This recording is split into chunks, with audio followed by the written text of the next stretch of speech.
সূরা বাকারা ২৪৫। কে এমন আছে যে আল্লাহকে উত্তম কর্য প্রদান করবে? আল্লাহ তার জন্য উহা বহুগুণে বৃদ্ধি করবেন। আল্লাহই জীবিকা স্বল্পতা ও প্রশস্ততা করেন, আর তোমরা তারই দিকে প্রত্যাবর্তন করবে। ২৪৬। আপনি কি মুসার পরবর্তী বনে ইসরাইল নেতৃবৃন্দে দেখেননি, যখন তারা নবীকে বলেছিল, আমাদের জন্য এক বাদশাহ পাঠান, যাতে আমরা আল্লাহর পথে সংগ্রাম করতে পারি? তিনি বললেন, এমন সম্ভাবনা আছে কি? যদি তোমাদের উপর জিহাদ ফরজ করা হয়, তবে তোমরা সংগ্রাম করবে না? তারা বলল, আমরা যখন আবাসস্থল ও সন্তানাদি হতে বহিষ্কৃত হয়েছি, তখন আল্লাহর পথে কেন যুদ্ধ করব না? যখন তাদের প্রতি জিহাদের বিধান দেয়া হলো, তখন তাদের স্বল্প সংখ্যক ব্যতীত সকলেই পৃষ্ঠ প্রদর্শন করল। আর আল্লাহ জালিমদের ভালো করেই জানেন। ২৪৭। তাদের নবী যখন তাদের বললেন, তালুতকে আল্লাহ তোমাদের বাদশা বানিয়েছেন, তারা বলল, আমাদের উপর তার কর্তৃত্ব কীরূপে হবে? আমরা তার অপেক্ষা ক্ষমতার বেশি যোগ্য, আর তাকে তো সম্পদের প্রাচুর্য দেয়া হয়নি। নবী বললেন, আল্লাহই তাকে তোমাদের জন্য নির্বাচিত করেছেন, এবং তিনি তাকে জ্ঞানে ও দেহে সমৃদ্ধ করেছেন। বস্তুত আল্লাহ যাকে ইচ্ছা তাকে ক্ষমতা দেন। আল্লাহ প্রাচুর্যময়, প্রজ্ঞাময়। ২৪৮। আর নবী তাদেরকে বললেন, নিশ্চয়ই তার কর্তৃত্বের চিহ্ন হলো তোমাদের নিকট সেই সিন্দুক আসবে, যাতে প্রভুর কাছ থেকে প্রশান্তি এবং কিছু জিনিস থাকবে, যা মুসা ও হারুনের বংশীয়গণ রেখে গিয়েছে। ফেরেশতাগণ উহা বহন করে আনবে।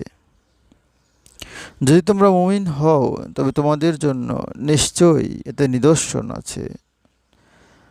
২৪৮ নম্বর আয়াতে আল্লাহ পাক তাবুতে সাকিনার পরিচয় দিয়েছেন, এবং এর বৈশিষ্ট্যটি হলো টিকা অনুযায়ী, কারো মতে তাবুত হলো সোনার থালা, যাতে নবীদের অন্তর ধৌত করা হতো।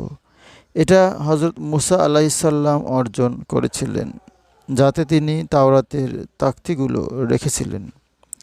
অপর দলের মতে তার মুখ ছিল মানুষের মুখের ন্যায়, দুটি মাথা ও লেজ ছিল, কিন্তু কোনো কথা বলতো না। যখন তারা তার কাছে কোনো কিছু সাহায্য কামনা করত, তখন তা পেত। ফলে তারা যুদ্ধে জয়লাভ করত।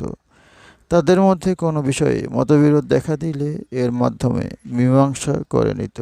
তার মতে এটি ছিল একটি সিন্ধুক, তবে এতে হযরত মুসা আলাইহিসসালাম এর হাতের লাঠি ও কিছু মান্না সালওয়াও রক্ষিত ছিল।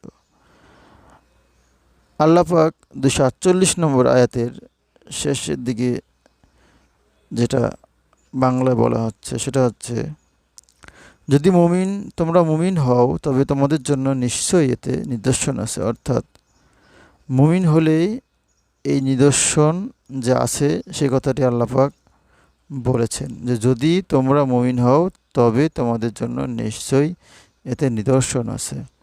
অর্থাৎ তাবুতে সাকিনা একমাত্র তারাই এই নিদর্শনের পাবে না কাছাকাছি যাবে, সেটা আল্লাহ পাকই ভালো জানেন কীভাবে পাবেন। তবে এই তাবুতে সাকিনার নিদর্শন এই সম্পর্কে যদি কোনো মুমিন জানতে চায়, যদি কোনো মানুষ জানতে চায়, তবে তাহলে তাকে মুমিন হতে হবে, একবারে খাঁটি বান্দা হতে হবে। তাহলেই হয়তো আল্লাহ পাক এই সিন্ধুক সম্পর্কে একটু হলেও মানুষকে জানাতে পারবে। তাবুতে সাকিনা। হে আল্লাহ, আমাদের সকলকে কোরআন বুঝে পড়ার তৌফিক দান করো। আমিন।